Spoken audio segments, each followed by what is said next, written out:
Hello guys, how to fix VPN connection not working in Windows 11 and Windows 10. The first method is right click on a start button and choose device manager.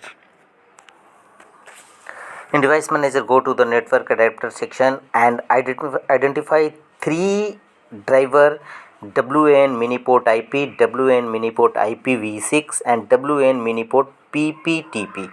You should delete all these three entries. Uninstall these one by one.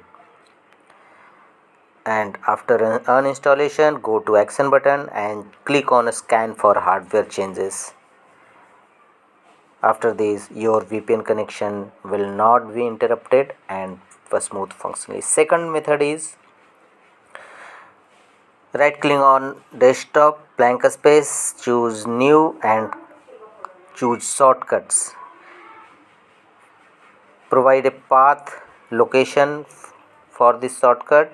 See Windows System 32 .exe file you should create and click on next.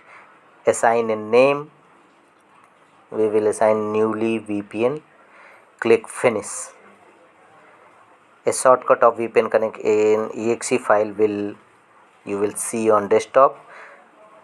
Open it on applying, double click on it and choose the phone book is empty. To add an empty, click OK and here choose workplace network.